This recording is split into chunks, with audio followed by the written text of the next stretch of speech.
নমস্কার বন্ধুরা, ঘরোয়া রেসিপি কিচেনে আপনাদের স্বাগত জানাই।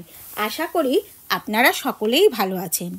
শীতকালে সবাই পিঠে পুলি খেতে ভালোবাসে। সামনেই পৌষ পার্বণ, তাই আজ আপনাদের সামনে দুধ পুলি পিঠের রেসিপি নিয়ে হাজির হয়েছি। এই পিঠেটা তৈরি করতে গেলে অনেকের দুধে ছানা কেটে যায় বা শক্ত হয়ে যায়। আমি কিছু টিপস সহ পিঠেটা তৈরি করেছি, যাতে ছানাও কাটবে না আর শক্তও হবে না। আমি যেভাবে এই দুধ পুলি পিঠেটা তৈরি করব, খেতে খুবই সুস্বাদু আর নরম তুলতুলে। তাহলে চলুন বন্ধুরা, দেখে নেওয়া যাক আমি দুধ পুলি পিঠেটা কিভাবে তৈরি করছি। দেখুন বন্ধুরা, পুলি পিঠা করার জন্য আমি এখানে 1 কেজি সেদ্ধ চালের গুঁড়ো নিয়ে নিয়েছি। আর চালের গুঁড়োটাকে কিন্তু আমি খুব ভালো করে চেলেও নিয়েছি। এবার এই চালের গুঁড়োটাকে আমি গ্যাসে একটা কড়াই বসিয়ে দিয়েছি। এই কড়াইয়ের মধ্যে চালের গুঁড়োটা ঢেলে আমি 2 থেকে 3 মিনিট একটু হালকা নাড়িয়ে নেব। তাহলে পুলি পিঠাটা যে আমি মাখবো জল দিয়ে খুব ভালো হবে। দেখুন আমি হালকা 2 থেকে 3 মিনিট একটু নেড়ে নিয়েছি। এটা কিন্তু হালকা একটু গরম হয়ে গেছে। এবার এটা আমি নামিয়ে নিচ্ছি। এবার স্বাদ অনুসারে আমি এখানে একটু লবণ দিয়ে দিলাম। এবার এই লবণটাকে এই চালের গুঁড়োটার সাথে খুব ভালো করে মিশিয়ে নেব। আর এদিকে আমি একটা পাত্রে জল বসিয়ে দিয়েছি। জলটা দেখুন ফুটে উঠেছে। এবার কিন্তু এটা আমার গরম এই ফুটন্ত জল দিয়েই মেখে নিতে হবে। দেখুন লবণটা আমি খুব ভালো করে মিশিয়ে নিয়েছি। এবার অল্প অল্প, আমি একবারে কিন্তু জলটা দেব না, অল্প অল্প জল দিয়ে এটা ভালো করে মিশিয়ে নেব। কারণ খুব গরম, এর জন্য এখন আমি হাতার সাহায্যে এইভাবে মিশিয়ে নিচ্ছি। তারপর হাতে সইবে সেরকম অবস্থায় আমি ভালো করে মেখে নেব। দেখুন বন্ধুরা, আমি অল্প অল্প জল দিয়ে ঠিক এইরকম ভাবে একটু মেখে নিয়েছি। আর এখন তো খুব গরম রয়েছে, এখনো ধরতে পাচ্ছি না, খুব গরম রয়েছে। একটু ঠান্ডা হলে তারপর আমি হাতের সাহায্যে ঠেসে ঠেসে একদম মেখে নেব। দেখুন এখন হালকা হালকা গরম রয়েছে। এবার আমি এইভাবে এটাকে মেখে নিচ্ছি। দেখুন আটা যেভাবে ঠিক মেখে আমরা ডো তৈরি করি, সেই রকম ভাবে মেখে এবার কিন্তু আমি এই চালের গুঁড়িটার একটা ডো তৈরি করে নেব। দেখুন বন্ধুরা, আমি কিন্তু ডোটা তৈরি করে ফেলেছি। আমার কিন্তু মাখাটা রেডি হয়ে গেছে। এবার আমি এটাকে, আর দেখুন মাখাটা কিন্তু এই যে ঠিক এইরকম হওয়া চাই। খুব শক্ত হলেও একদম হবে না, আবার একদম নরম হয়ে গেলেও কিন্তু হবে না। এবার এই ডোটাকে আমি 30 মিনিটের জন্য একটা ভেজা কাপড় দিয়ে ঢেকে রেখে দেবো। আবার একটা পাত্র চাপা দিয়ে দেবো ভালো মতো। এবার দেখুন এখানে আমি 2টো নারকেল কুড়িয়ে নিয়েছি। আর এখানে 450 গ্রাম খেজুরি গুড় আছে। এবার আমি পুলি পিঠার জন্য একটা পুর তৈরি করে নেব। তার জন্য আমি এখানে কড়াইটা নিয়ে নিলাম। কড়াইয়ের মধ্যেই নারকেলের কোড়া দুটো ঢেলে দিচ্ছি, আর সাথে গুড়টুকু দিয়ে দিচ্ছি। এবার গুড়টা আমি আগেই সম্পূর্ণটা দেব না, কারণ এখানে 450 গ্রাম গুড় আছে। আগে একটু মেখে দেখে নিই ভালো করে, লাগলে পরে তারপর দেব। আমি এইটুক মতো বাকি রাখলাম। আর এইভাবে যদি আপনি ভালো মতো নারকেলটাকে গুড় দিয়ে এরকম কড়াইয়ের মধ্যেই মেখে নেন, তাহলে কিন্তু খুব ভালো হবে। দেখুন আমার কিন্তু এটা খুব ভালো করে মাখা হয়ে গেছে। দেখুন আমি কড়াইটা কিন্তু গ্যাস জ্বালিয়ে গ্যাসে বসিয়ে দিয়েছি। এবার আমি খুব ভালো করে এটাকে পাক খাইয়ে নেব। দেখুন বন্ধুরা, আমার কিন্তু নারকেলের পুরটা এই যে দেখুন একটু আঠা আঠা ভাব চলে এসেছে।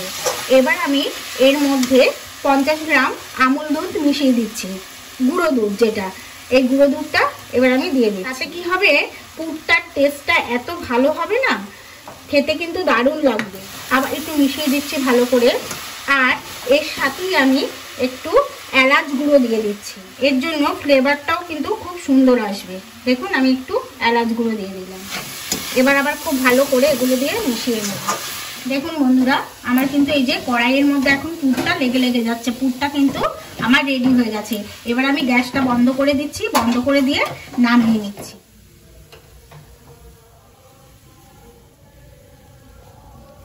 দেখুন বন্ধুরা, আমার পুরটা কিন্তু এই যে সম্পূর্ণ রেডি হয়ে গেছে। এবার আমি চালের গুঁড়ির যে ডোটা মেখে ঢেকে রেখেছিলাম, ডোটাকে এবার আমি রেডি করে নিচ্ছি। এবার এই ডোয়ের থেকে আমি লেচি কেটে নেব। দেখুন আমি একটু প্রথমে অল্প করে নিচ্ছি। নিয়ে ডোটাকে একটু আবার আমি ভালো করে একটু এইভাবে, দেখুন এবার আমি এইভাবে এক একটা বড় বড় লেচি কেটে নিচ্ছি। এবার আমি এগুলোকে এক একটা বড় বড় করে রুটির আকারে বেলে নেব। এটা ঢাকা দিয়ে রাখতে হবে, ঢাকা দিয়ে না রাখলেই কিন্তু শক্ত হয়ে যাবে। এবার আমি একটু পাশে চালের গুঁড়ি নিয়ে নিয়েছি, একটু অল্প করে চালের গুঁড়ি দিয়ে এইভাবে আমি বেলে নেব।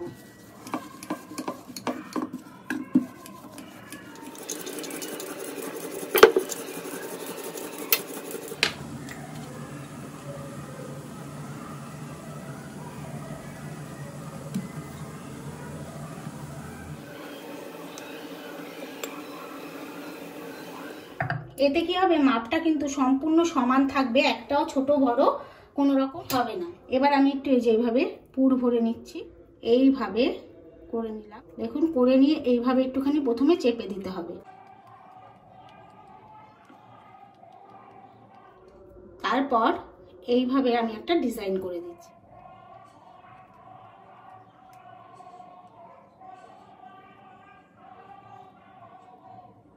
দেখুন এই যে এইভাবে আমি পুলিগুলো রেডি করে নিই। এবার দেখুন এটার মধ্যে আমি একটু পুর দিয়ে দিচ্ছি। পুরটা দিয়ে আমি একটু এর চারপাশটা একটু এরকম আঙ্গুল দিয়ে জল দিয়ে চারিদিকটা একটু লাগিয়ে দিচ্ছি, তাহলে এটা যে মুখটা আটকাবো খুব ভালোভাবে আটকে যাবে। এবার আস্তে আস্তে করে এরকম ভাবে শেপ দিয়ে এইভাবে আমি মুখটা বন্ধ করে দিলাম। বন্ধ করে দিয়ে এগুলো একটু চেপে পাতলা করে নিচ্ছি। এরপর আমি এখানে একটা ডিজাইন তৈরি করে দিচ্ছি। আপনারা যে যেরকম ইচ্ছা ডিজাইন তৈরি করতে পারেন। আপনি দেখুন এইরকম ডিজাইনটা দিয়ে দিচ্ছি। এটা কিন্তু পুলিতে দেখতে খুব ভালো লাগে। এইভাবে আমি সমস্ত পুলিগুলোকে রেডি করে নেব। দেখুন বন্ধুরা, দুধ পুলির জন্য আমি সমস্ত পুলিগুলো কিন্তু রেডি করে নিয়েছি, আর এদিকে আমি দুধও বসিয়ে দিয়েছি। এবার দুধটাকে আমি খুব ভালো করে ফুটিয়ে নেব। দেখুন বন্ধুরা, এখানে আমি 1.5 কেজি ফুল ফ্যাট দুধ নিয়েছিলাম, আর দুধটাকে কিন্তু আমি খুব ভালো করে জাল দিয়ে নিয়েছি। দেখুন দুধটা কিন্তু আমার এখন অনেক ঘন হয়ে গেছে। এবার আমি এর মধ্যে 4-5টা এলাচ আমি এরকম থেতো করে রেখেছিলাম, সেই এলাচটা দিয়ে দিলাম। আর এর সাথে দেখুন এখানে 1 বাটি চিনি নিয়ে নিয়েছি, এই চিনিটা আমি দিয়ে দিচ্ছি। আর আপনারা যেরকম মিষ্টি পছন্দ করেন সেই রকম অনুযায়ী মিষ্টিটা দিয়ে দেবেন।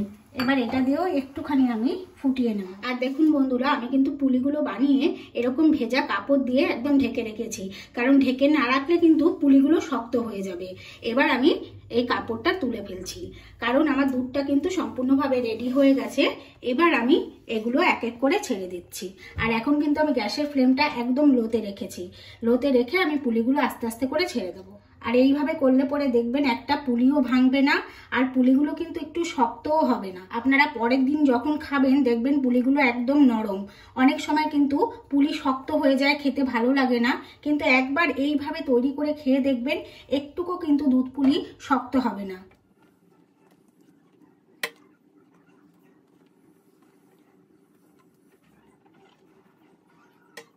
দেখুন আমি সম্পূর্ণ পুলিগুলো দিয়ে দিয়েছি। এবার আমি 10 থেকে 15 মিনিটের জন্য লো টু মিডিয়ামে গ্যাসের ফ্লেমটা রেখে আমি ঢাকা দিয়ে দিচ্ছি।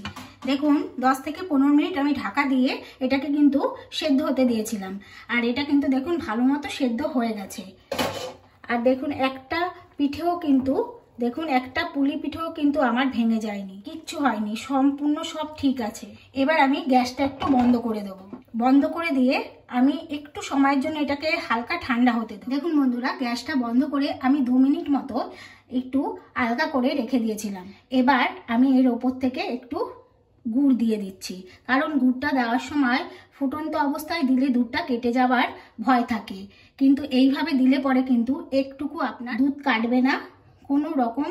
আর বন্ধুরা, আমি কিন্তু এখানে খেজুরের গুড় দিয়েছি, আর শীতকাল মানে পিঠেতে খেজুরের গুড় না দিলে ভালো লাগে না, তাই আমি অল্প পরিমাণ খেজুরের গুড় দিয়ে দিলাম, কারণ আমি এটা চিনিও দিয়েছি। এবার একটু নাড়িয়ে দিচ্ছি আমি আলতো করে, একটু নাড়িয়ে দিয়ে এবার আমি আবার 1 থেকে 2 মিনিট একটু ফুটিয়ে নেব। দেখুন বন্ধুরা, গুড়টা দেওয়ার পর আমি 2 মিনিট মতো একটু হতে দিয়েছিলাম। এবার আমার এটা হয়ে গেছে। এবার আমি গ্যাসটা বন্ধ করে দিচ্ছি। আমার কিন্তু দুধ পুলিটা সম্পূর্ণভাবে রেডি হয়ে গেছে। এবার আমি একটা পাত্রে নামিয়ে নিচ্ছি। আর বন্ধুরা, আমার এই দুধ পুলি পিঠের রেসিপিটি কেমন লাগলো ভিডিও শেষে একটা কমেন্ট করে জানাবেন। আর ভিডিওতে একটা লাইক দেবেন, বন্ধুদের সাথে শেয়ার করবেন। আর নতুন বন্ধুরা চ্যানেলটি সাবস্ক্রাইব করে পাশে থাকা বেল বাটনটি প্রেস করে দেবেন পরবর্তী ভিডিওর নোটিফিকেশন পাওয়ার জন্য। দেখুন কত সুন্দর নরম তুলতুলে এই পুলি, দুধ পুলিটা তৈরি হয়েছে। এই দেখুন, আর প্রচন্ড সফট নরম হয়েছে। আর এটা কিন্তু খেতেও দুর্দান্ত হয়েছে।